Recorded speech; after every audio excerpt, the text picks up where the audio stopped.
que muito provavelmente a gente vai ter uma crise econômica no Brasil se nada for mudado. Buenas, galera, tudo bem?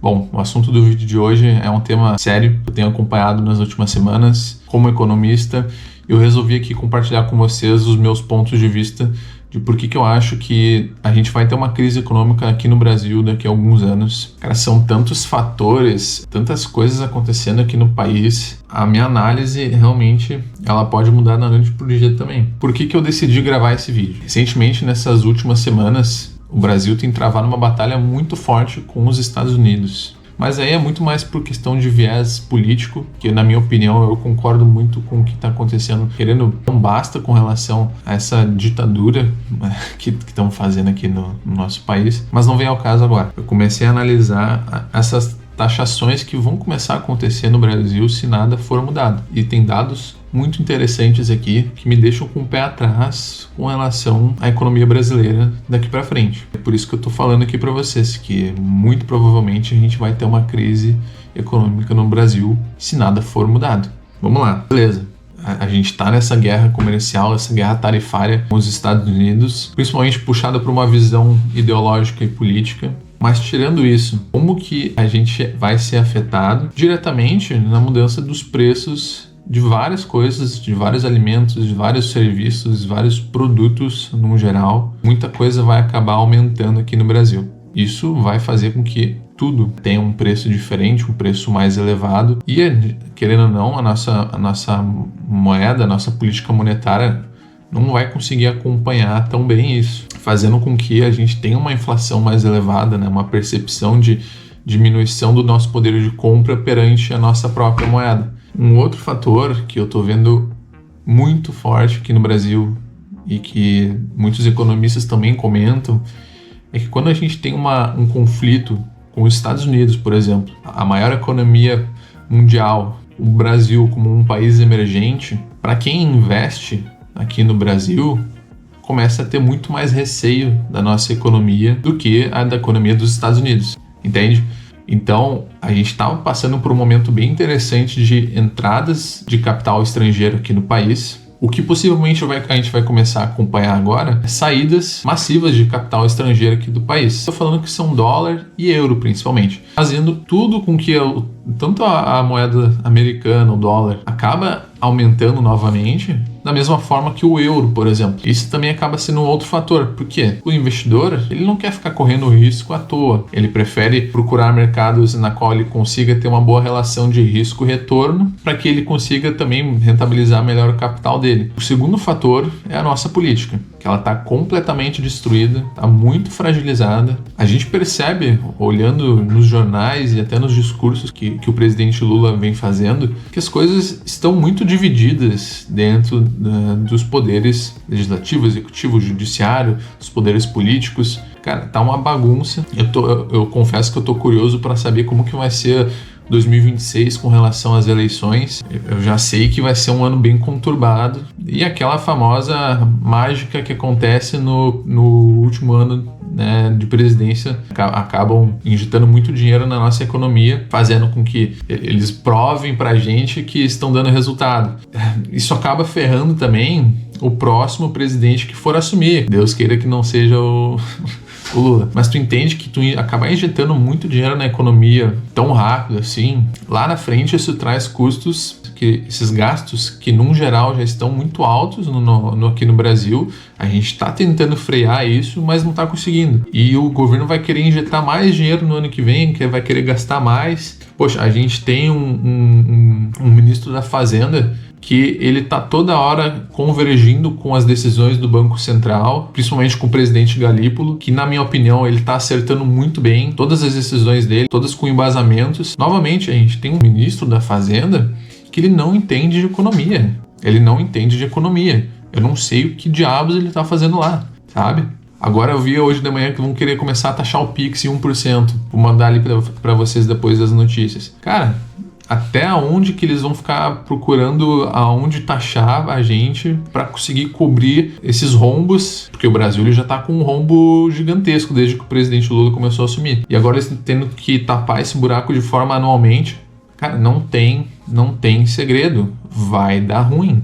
vai dar ruim uma hora ou outra. E me entristece muito, porque o próximo presidente, se Deus quiser, seja alguém muito mais com ideologias de centro-direita, vai ser um período de 4 anos complicadíssimo para ele, porque ele vai ter que ajeitar o país, procurar remanejar muito bem o nosso comércio, fazer com que a economia ela volte a funcionar de uma maneira ok, sendo que a gente está com taxas de juros extremamente altas, que isso não é favorável para nenhuma economia que quer crescer de fato. Porque eu não sei se você sabe, a nossa economia está crescendo porque o governo está gastando bastante. Quando a gente pega lá o cálculo do PIB, ele é basicamente os gastos do setor privado, os investimentos que estão sendo feitos aqui no Brasil, os gastos do setor público, as exportações menos as importações.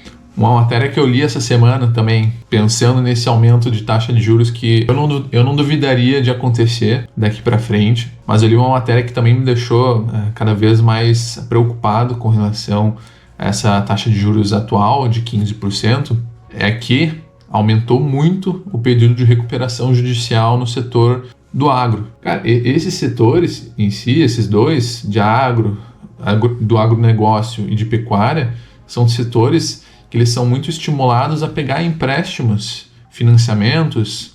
Cara, vai comprar um maquinário gigantesco daqueles que você faz muita coisa, não sei os nomes. Mas, cara, é caríssimo. E normalmente o produtor rural ele não tem dinheiro para comprar aquele maquinário à vista. Muito difícil. Até porque ele sobrevive por conta das safras, de períodos. Esse é o produtor rural médio aqui do Brasil. E são esses que são os mais afetados e que são esses que estão entrando com grandes pedidos de recuperação judicial aqui do Brasil. Mais um fator que me preocupa, porque o agronegócio aqui do nosso país é um setor muito pujante da nossa economia.